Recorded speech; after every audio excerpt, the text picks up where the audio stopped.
Hey, Adam Stubbington here, and we are going to talk about myofascial lines. So we're going to start it off with the superficial back line, going from the bottom up.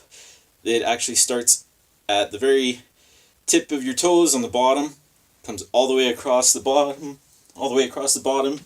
to your heel, up the back of your heel to the back of your up the back of your calf to the bottom of your knee.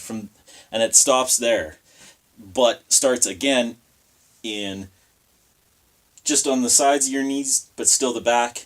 Then it comes up the back of your thighs, through your bum, your gluteus maximus, your glutes, and then straight up the back, straight up the center of your spine on both sides, all the way up, and all the way around the top of your head to the front of your brow. And there are, of course, left and right. So being separated into two, that means there's actually four. Now, for posture, the SBL is made more for posture. It's slow twitch fibers, and it's made to hold you upright.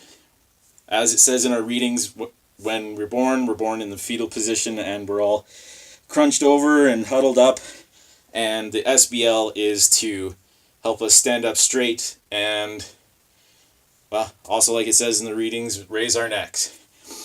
When I think of movement, it's not really made for movement, but it does control the standing up straight and leaning back and hyperextension, controlling hyperextension.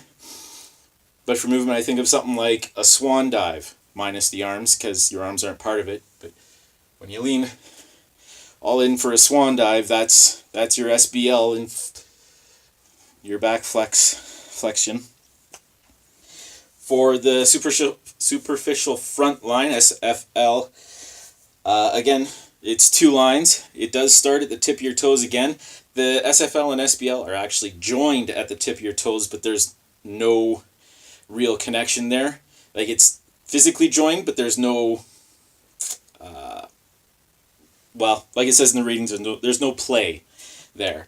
So it starts at the tip of your toes, comes up across the top of your foot, up straight up your calf, across your knee, straight up your thighs, and out to it comes into your hips and the outside of your pelvis, but on the front. And from there, you start at the lowest point of your abdominals, and it comes straight up to your neck, where it comes up to just behind your ears. Now, the SFL for posture is meant to balance out the SBL, and for movement, it's meant to, to bring everything in. And when I think of that, I think of when someone pretends to hit you in the gut and go, oh, that's your SFL. Your lateral lines starts midpoint in your foot, comes up across the outside of your ankle, straight up the sides, all the way to just the base of your hip, which is where it kind of splits into two, and it goes across your hip, and then it zigzags on your ribs to underneath your shoulder, where it comes up on either end of your shoulder to just under your ear. Which reminds me, the SFL isn't under. Never mind. The posture part of the LL is to balance out your front and back and kind of everything. What it does for movement is your side to side, which when you're in the ring, you're in a fight, and as they've got you up on the ropes and you need to move out of the way of a whole bunch of punches coming in, that's movement with your LL. Also, yeah. And your SL, your spiral line, that also starts midfoot and goes to just outside your calf, where, it splits into two, comes up the side of your thigh towards the front,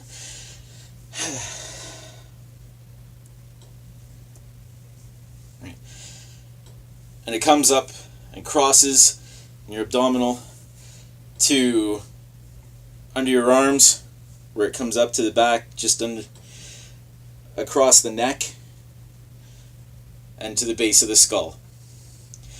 The other part is that it comes up, splits off and comes up to the back of your thigh, comes up the back of your glutes, at the top of your back, the top of your glutes, the bottom of your spine. It continues straight up, but it does also have a little cross there as well. But continues straight up, and then it just comes straight up to the base of your skull. So the spiral line for posture is basically, it controls any kind of twisting movements, keeps your knees in line, your ankles in line, and for movement, it's your twisting movements. So I think of that like fighting, when you're hooks, obviously minus your arms, it's your twisting. It controls all your twisting. Now your functional lines, your front line and your back line, is what's unique about them is they go crosswise, and they give you power from top to bottom or bottom to top. In our readings, they do things like baseball players swinging a bat or throwing a pitch or something like that. When I think of it, I still think of fighting, because you get your power from your trunk, and you twist and you punch, and that power comes from, if you're hitting with your right, it comes from here, and you twist, and it comes out. So it's cross movement. Thanks a lot. Have a great night.